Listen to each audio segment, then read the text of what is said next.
नमस्कार दोस्तों, आज हम बात करेंगे एक बहुत ही इंपॉर्टेंट टॉपिक पर। ये जो टॉपिक है वो है इग्नू से रिलेटेड। यहाँ पर जो क्वेश्चन है वो ये है कि कोर्स ड्यूरेशन एक्सपायर हो गया है, यानी जो आपका प्रोग्राम है वैलिडिटी ओवर हो गई है, उस केस में हमें क्या करना चाहिए।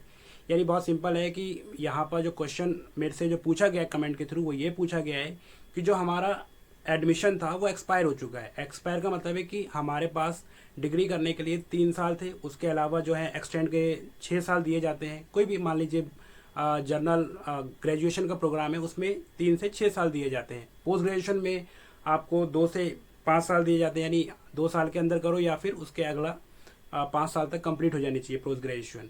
या फिर आपका जो सर्टिफिकेशन जो कोर्स होता है वो 6 महीने का वाला जो है उसकी 2 साल तक वैलिडिटी होती है। ऐसे ही आपके डिप्लोमा भी हैं, जो 1 साल के डिप्लोमा होते हैं इग्नू के अंदर, उनकी जो वैलिडिटी है 3 साल तक होती है। छोटा छोटा मैं आपको इन जनरल ओवरव्यू बता रहा हूँ। यहाँ पर जो आपका जो एडमिशन सेशन है वो एक्सपायर हो गया है, यानी उस केस में आपको करना क्या होगा, उस केस में दोबारा से यानी फ्रेश एडमिशन आपको लेने होंगे। और लेने के साथ आपको ये भी पता होना चाहिए जो आप एडमिशन ले रहे हैं वो डिग्री के बीच में गैप नहीं होना चाहिए। जैसे मान लीजिए 2024 के अंदर सेशन एक्सपायर हो या मैं कर नहीं पाया किसी कारणवश, तो मुझे उसी 2024 के अगले यानी अगला जो सेशन होगा उसमें मुझे एडमिशन लेना होगा दोबारा से फ्रेश एडमिशन। ये नहीं यहाँ पर गैप हो गया हो, यानी गैप का मतलब है यहाँ पर जैसे सपोज कीजिए 2003 में मेरी डिग्री कंप्लीट हुई, अब 2026 में मैं सोच रहा हूँ कि वो जो डिग्री इनकम्प्लीट रह गई थी उसको कंप्लीट करूँ, यानी सेशन एक्सपायर हो गया उस बीच। तो यहाँ पर फिर वो चांसेस आपको इग्नू दोबारा नहीं देगा।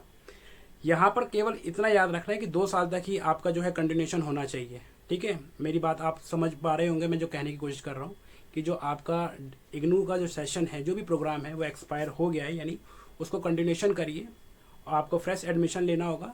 और यहाँ पर एक अच्छी बात यह है कि जो चांसेस हैं क्रेडिट ट्रांसफ़र हो जाते हैं, यानी जो आपने जितना कर लिया है, जितने प्रोग्राम, जैसे मान लीजिए आपके 21 एग्ज़ाम हैं ग्रेजुएशन प्रोग्राम में, अगर आपने 20 कर लिए हैं और 20 में आपका सेशन एक्सपायर हो गया है, तो आपको करना क्या होगा, जो फ्रेश एडमिशन लेंगे उसमें आपका जो एक एग्ज़ाम रह गया है वही देना होगा, और उसका असाइनमेंट जो भी आपके मार्क्स नहीं लगे हैं अगर, तो ठीक है वहीं से कंटिन्यूशन हो जाएगा। ये नहीं है कि दोबारा से आपको 4 साल या 5 साल लगाने पड़ेंगे। ये बहुत इंपॉर्टेंट बात है।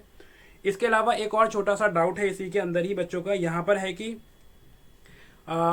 मेरा केवल असाइनमेंट ही सबमिट नहीं हुआ था और मेरी डिग्री एक्सपायर हो गई, उस केस में क्या करें। तो उस केस में भी आपको यही प्रोसीजर फॉलो करना होगा। कहने का मतलब बहुत सिंपल है कि आपको दोबारा से फ्रेश एडमिशन लेना होगा और जहां तक आपने छोड़ा था उसको कंटिन्यूशन में लाना होगा। उसके बाद फीस फिल करके आपको असाइनमेंट सबमिट कराने होंगे, यानी जिस साइकिल के अंदर बनेंगे वो असाइनमेंट। ठीक है, इसके अलावा भी है कि मैं बार बार एग्ज़ाम के अंदर एक ही एग्ज़ाम में मैं बार बार फेल हो रहा हूँ, और उस केस में भी मैं क्या करूँ, क्या दोबारा से मुझे एडमिशन लेना होगा।